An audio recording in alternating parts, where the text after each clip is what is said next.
everyone, and welcome to Getting In, a college coach conversation. If you look forward to this podcast every week and you feel like you're getting really good information, we would love it if you would post a review on Apple Podcast. It helps other people to find us and helps other people understand what they're going to get if they do listen. So we would appreciate it. We have, as I always say, a really good show for you today. We're going to be talking about supplements. It is that time of year, and we're kicking things off by talking about Wake Forest supplements. So if you're thinking of applying, we have some good thoughts on what they're asking you to write. And then for all artists out there, we're going to share what you need to know about applying to visual and fine arts programs. But before we get to that, FAFSA. I'm sure this is top of mind for a lot of people, and my colleague and former financial aid officer at Southern New Hampshire University, Alex Bickford, he's here and he is going to talk to me about the FAFSA. Hi, Alex. Hi, Beth. How are you? I'm good, thank you. When I emailed you about this yesterday, I said, I swear this is the thing that comes up the most frequently, and for whatever reason, I can never seem to wrap my arms around all the different angles of the FAFSA. And so I am assuming if I have these questions that our listeners also have these questions. So I'm going to jump right in. Very first question for you, which is, what even is the FAFSA? What is it? Sure, absolutely. So the FAFSA, it stands for Free Application for Federal Student Aid. That's the term. What it really means for families is that is your gateway to applying for need-based financial aid at the vast majority of colleges out there. So if you're looking to apply for need-based financial aid or have your students or even yourself at some point take on student loans, this is kind of the starting gate of that. Right. And I think you just mentioned something key, but we will get back to that. I think the very first thing that I do want to mention, so this show is airing right at the end of, or close to the end of September. And the FAFSA is going to become available in October. When do families file it? When do they need to get this completed and sent out to the colleges? So it depends on the family. I would say for the vast majority of families who, once again, are looking for need-based financial aid, I would say prior to November 1st.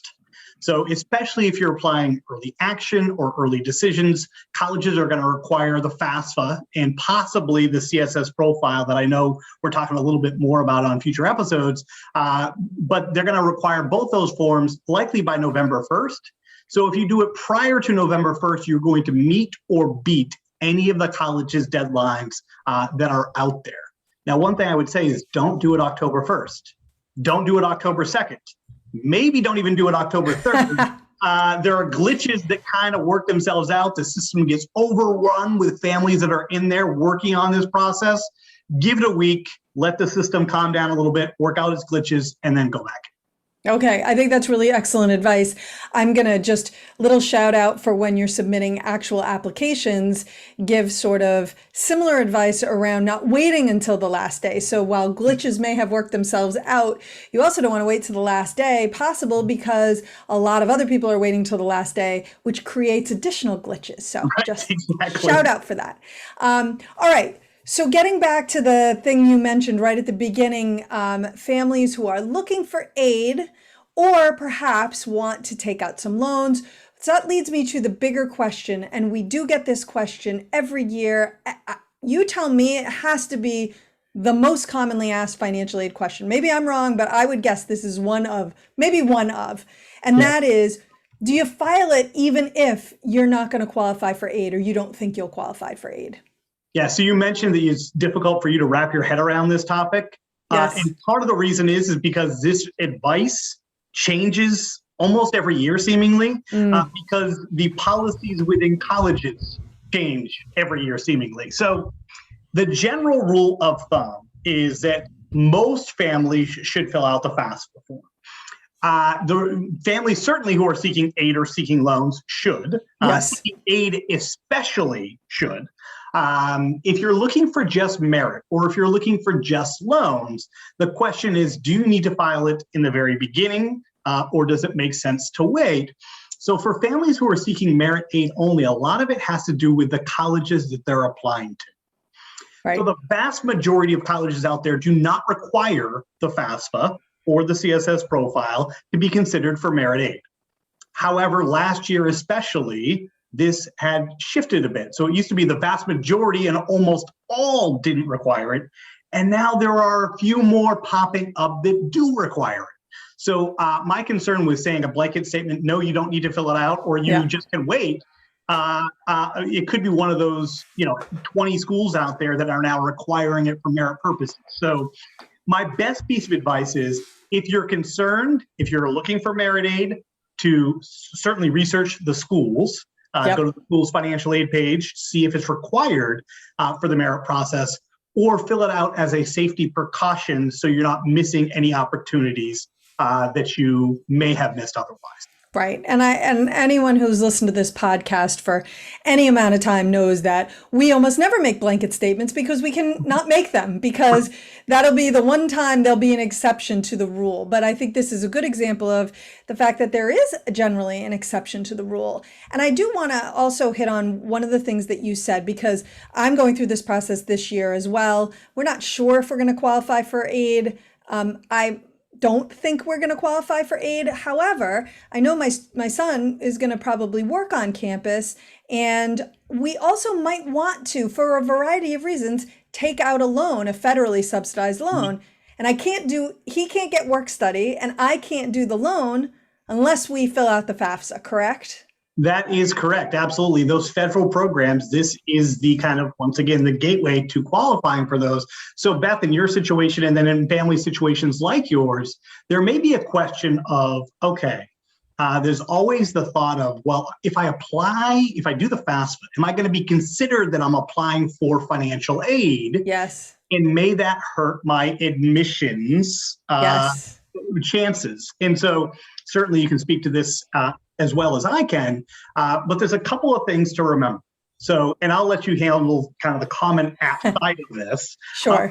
From my perspective, you can always let the college know, once you've filled out the FAFSA, that we are not seeking need-based financial aid. We are seeking only merit-based aid and the opportunity for federal work study or federal student loan program. Right. So if you're concerned about the admissibility decision there, on those kind of need-aware schools, which means schools that consider the family's ability to pay in this process, you can let the school know that I'm not considering need-based financial aid. Right. And that's pretty simple. It's a box. You either check the box you're applying for aid, or you check yes, you check no. Pretty straightforward. I think the other thing too, and I did not work at a school that was need aware, but some of my colleagues have. And one of the things that we've talked about is the fact that filling out the FAFSA and even saying that you're going to apply for financial aid regardless, if your FAFSA shows that you have certainly more than enough income to afford that school, it doesn't really factor. The key there, if they're need aware, is the financial aid office, and Alex, obviously you could talk to this piece, is looking at that and deciding how much need the student will have. Typically at those need aware schools, it's a very small percentage of the students who might end up tipped out of the class because, and in this case, it's typically because the need is so great that they don't have the funds for that student, or they can't fund that many students with that much aid. But maybe you speak to this a little bit more because you are the financial aid expert. Yeah. So there's a couple of things that are happening there. So the one thing to think about here, and I think a lot of people get a bad taste in their mouth when there are need-aware schools out there, but we have to remember schools don't have unlimited budgets. They can't fully fund the need of every student who's going. Most schools, some can, but most schools can't. Right, exactly. So the concern there is if the school isn't able to fund everybody's need to what they're eligible for, the school has to make decisions on who they want to fund, who they don't want to fund, but also who, if they accept and don't fund, will end up with a much larger burden of student loan debt if they attend that school. So they're trying to make a decision of maybe this student can get an education elsewhere at a lower cost than us, that school may be able to afford them more of the aid that they're eligible for than we can. So you're right. It only impacts the students who are probably towards the bottom of the school's acceptance class. Yes, that's key. The students who have much greater need than other students may have. And then there are schools where basically you can apply for aid, you could have high need, and they will admit you and not give you the aid you need, right? That's called gapping. So in those cases, if you've applied and they want you, they're going to take you regardless of whether they can fund you. So then there's that other piece, right? Right, which is leading, that's exactly it. So it's kind of the double-edged sword. Do you want to be accepted and not get the aid that you need to really make the college affordable, or would you prefer to be denied outright so they've made the decision for you? Right. And so it's kind of that double-edged sword, because it does lead to families considering, geez, this was the top choice school. Is this something we stretch for? Are we going to take out more loans than maybe we would have otherwise to pay for this school because it's their dream? Right. And so I think it puts families, especially kind of those middle income, lower income families, in a really difficult position to make a decision that maybe otherwise, if emotions weren't involved, they wouldn't otherwise make. They would never make. Sometimes the school just takes that out of their hands. Yeah, I mean, and I kudos to those schools. We see too many families making bad decisions that are more emotional than rational. And I do appreciate it if a school turns a student down because they can't fund them. And I would encourage families out there who need funds to embrace that as well, because it will ultimately lead to better decision making. This does lead me, though, to Alex to ask that question around, what do you say to families who could use some aid, are opting not to complete the FAFSA before they apply because they don't want the decision to, well, we need aid. We don't want them to know that. We want to get in, and then we're going to file the FAFSA.